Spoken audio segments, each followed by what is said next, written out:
Daddy, this is Daddy talking. All right, we're going to take these 150 head of cattle on down there. You set in that gate, make sure nobody gets around, gets back up in the hills. And you heard about a fourth of that. Picture this. A velvet curtain sways in the silence of an empty arena. Behind it, Reba McEntire sits motionless, her sequined gown glimmering faintly, a ghost of the spotlight she just left behind. For decades, she's been America's Southern darling, the unshakable queen of country. But tonight, something's different. Tonight, she peels off the practiced smile, whispering names into the shadows, each one carrying the sting of betrayal and heartbreak that fame could never hide.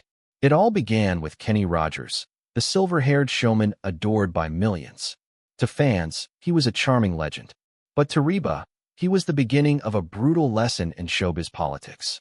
During their early tours together, Kenny often dismissed her ideas, calling her just another girl with big hair. He'd rearrange set lists to undercut her energy on stage, making her performances fade before his slow ballads. To the crowd, they looked like magic. But behind the curtain, Reba was learning a harsh truth. Not all legends play fair. Then came Linda Davis, the duet partner who turned inspiration into imitation. Reba had opened doors for her, shared the stage, and even mentored her. But soon Linda began copying her every move. Her look, her stage presence, her emotional style. Reba took it as flattery, until whispers spread that Linda mocked her behind her back. The final betrayal came when Linda performed a near-identical version of one of Reba's signature songs, in the very venue where Reba made it famous. It wasn't just imitation. It was erasure. The pattern didn't stop there. When Reba teamed up with Brooks and Dunn, she expected collaboration. Instead, Ronnie Dunn's arrogance turned rehearsals into battles. He showed up late, dismissed her ideas, and rolled his eyes when she offered creative input. To fans, their chemistry looked electric, but offstage, it was a quiet war. Reba smiled for cameras and delivered flawless shows, but the emotional bruises ran deep. Because when someone tries to dim your light, your performance becomes survival. Then there was Travis Tritt, a man Reba once believed shared her fire.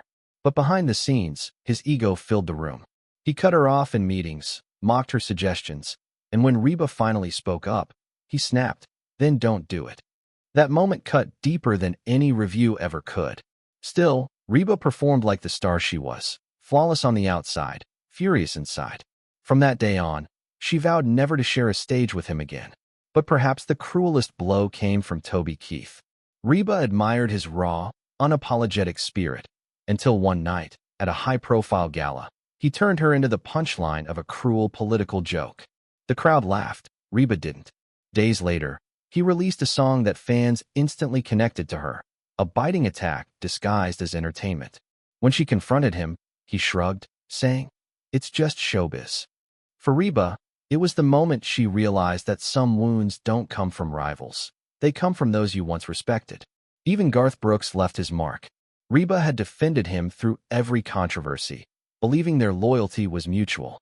But when she asked him to collaborate on her comeback album, he politely declined, only to release a near-identical duet with a younger artist days later. It wasn't rejection. It was replacement. And the silence that followed spoke louder than any song. And finally, Vince Gill, the friend who vanished when Reba needed him most. When her father passed and the tabloids circled, she didn't need a duet partner, just a friend. But Vince stayed silent. No call, no comfort, just a generic card in the mail.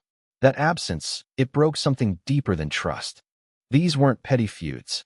They were emotional earthquakes that shaped one of country music's strongest women.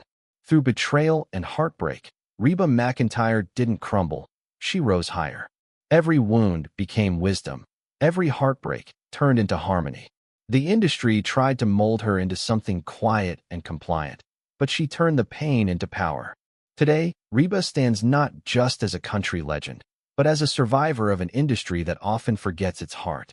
Her story is not one of bitterness, it's one of resilience.